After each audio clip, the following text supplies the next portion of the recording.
Hello and welcome back to my webcam. Everything's the same except I'm in a different location and I no longer have eyebrows, which is a decision that I made intentionally because I have a complex and I think that I need to make myself visually strange so that I'm not mistaken for a normal person. But today we're going to be talking about what a typical client back and forth looks like for a branding and logo project. This example is actually a real client relationship interaction that I had with and let me get this correct, I wrote it down, UNESCO World Biosphere Reserve in Canada. So I don't know all of the logistics, but basically UNESCO has this initiative where they have designated certain regions / reserves, I think throughout the world, but there's quite a few in Canada. Their purpose is just to basically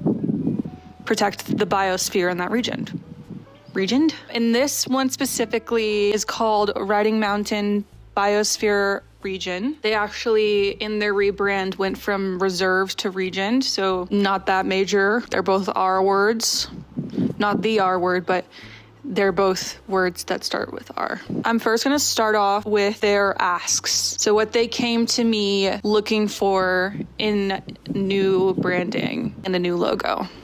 So I actually took notes this time because I'm becoming professional. So some of the asks were, they obviously wanted to modernize their logo, and I will show their previous logo now on the screen. So as you can see, there was a lot of places that it could be improved, to say the least. So they wanted to modernize, they wanted to add vibrancy. There were colors in the older logo, but I just feel like they weren't as relevant as they could be to the brand, and they weren't as vibrant as maybe they could be. And there wasn't a lot of versatility in terms of applications for the logo. They wanted to clean things up, which is awesome for me because I love cleaning things up. I have some form of mental illness that does make me predisposed to cleanliness. And they wanted more accurate symbolism of their region. One of the biggest parts of their logo that just was not relevant to them was they had what's it called? I think it's called coniferous trees. Wait, let me look it up. Coniferous trees. Yes. So in their old logo, they had coniferous trees, but actually they don't have those in their region. They have deciduous trees, which are dudes with long trunks and just not at all coniferous trees. So they were like, let's maybe make those accurate to the plant life in our region. Hopefully this is the right kind of tree. Hold on. Wait, maybe it's not deciduous. Can I just look up tree types? It would have been helpful if I didn't delete all my notes from our initial meeting. I think it was deciduous trees, but I could be wrong. Some other symbols that they felt were important to the brand are the purple crocus, which is a native species to that region, mountains / mountain, which is in the name, so that one was kind of a non-starter, and farmland. Those were the major things that I was looking to include in the new logo. And because they came to me, they gave me a lot of freedom to just do what I do, because they kind of knew what my style was and how I approached designing before even beginning the project. I find that when people reach out to me through my socials, the client interaction is much more positive. Much more positive and pleasant.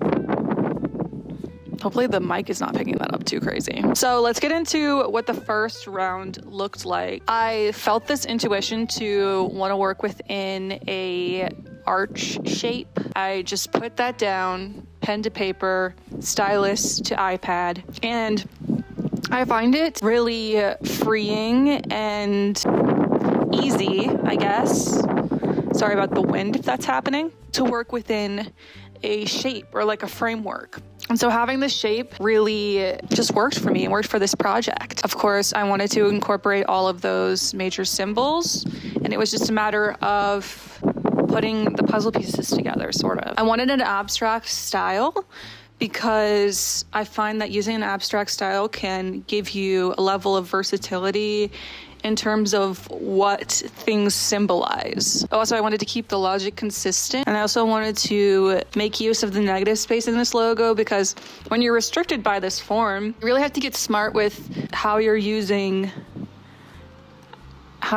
the space. And so that was huge for me. I wanted to take colors from that original logo, but kind of just give them an upgrade and make them more palatable, more natural feeling, and also just more connected to the brand and its purpose. Also, the purple crocus moused its way in there, and I really wanted it to be a purple crocus, so color was essential, and a purple color was extra essential so that it wasn't just any crocus. And I found that purplish color, I just hung on the edge between blue and purple. I could use it as both the color for the sky and the color for the crocus. And for type, I wanted to keep it simple because legibility is super important within a brand like this, and any brand. But I also wanted to make sure that there was character in the type and a connection to that rustic and natural visual language that we had already started building on and developing. So once I had all of these things, I made some patterns, made some mock-ups, and I made sure that I had a good amount of logo variations to show the client. And then I sent it over. And maybe within a week or so, I get a little email back, and they say that they love the direction, which is always a huge win, because I only usually these days send one logo design proposal, because I found that for me personally, doing multiple left the client more confused. It spread me more thin. It didn't work for me, and I found great success with just finding one strong idea and pursuing that. And I think there's a tornado outside. And yes, so they loved the logo, but their one note was some people at the organization were a little bit worried about the purple crocus flower and it coming off too feminine. And this is something that I've experienced a lot as a woman designer. I think that just because I'm a woman, sometimes I'm predisposed to people interpreting my work as more feminine. And maybe it is more feminine because I am a woman, you know? And that's where I think sometimes things get a little misconstrued, because I feel like it's so much easier to make a logo that is seen as feminine than a logo that is seen as masculine. At least within modern logo design, because, or maybe just within my own style. Because I have a very playful style, and I think that just in general, sometimes masculinity is not seen as something that can be playful. And so a lot of the time, people can interpret my work as more feminine, when I really think that I am just being silly. I don't know. Maybe this is all wrong. So anyway, so yes, purple crocus, they were like, let's try out something else, another native plant perhaps. And we kind of we brainstormed for a little bit, and we landed on cattails, which are another native plant and are more masculine. A little more phallic, if you will. The second round, I kept basically everything the same, but worked in a cattail plant in that central region where the purple crocus used to be. Things I was worried about. 1, there was already a lot of verticality in the logo, and cattails are pretty vertical little creatures. They're literally just this. So it was kind of a challenge to not make the visual language too redundant. But also I think it got to a certain point where I was just kind of embracing it, and I was like, maybe this is gonna work, whatever. And I formulate all that, get it to a place where I'm happy with it. I, for a moment, am like, wait, do I like this better? I don't know, because some of the logo variations actually ended up being pretty successful. Our lawn is being mowed right now, and I sent that right on over. And this is me looking at my watch.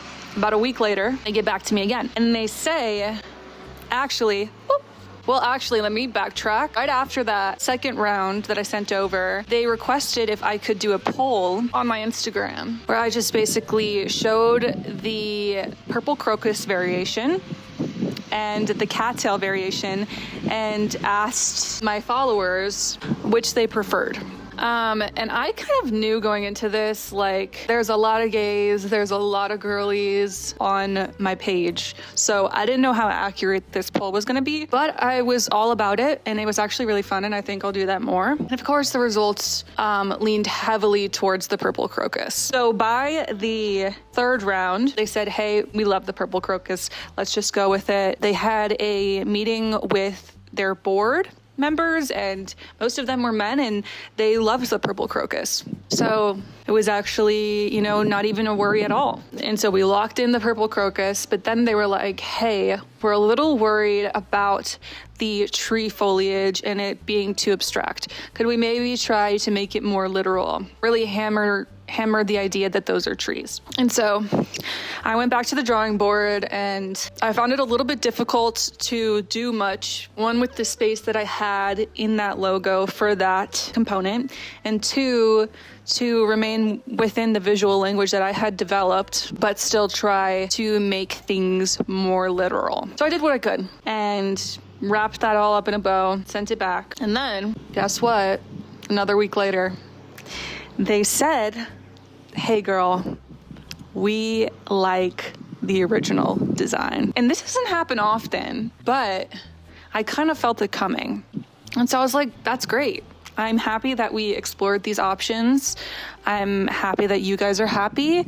And I actually, in that last round of edits, went back and really got to refine. Why am I holding my hand like this?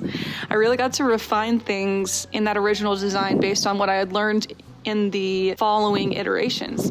So I think that worked out overall. As for mower,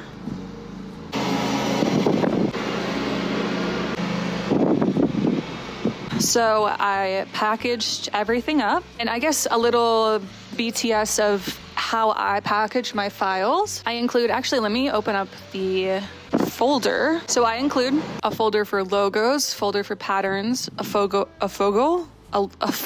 for mock-ups, and a folder for fonts. And then I also include the final brand proposal, which is basically brand guidelines for them to use, and that's in a PDF format.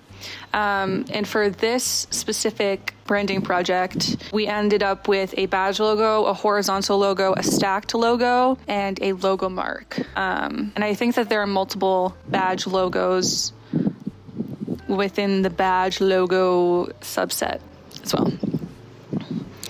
And this can vary from project to project. Now, for your viewing pleasure, here is the final branding. And thank you for listening to me once again, or for the first time, if this is your first time. And I just popped your Mac cherry. Thank you guys, and if you don't like my new look, just stay silent. Stay cute and stay silent. Thank you.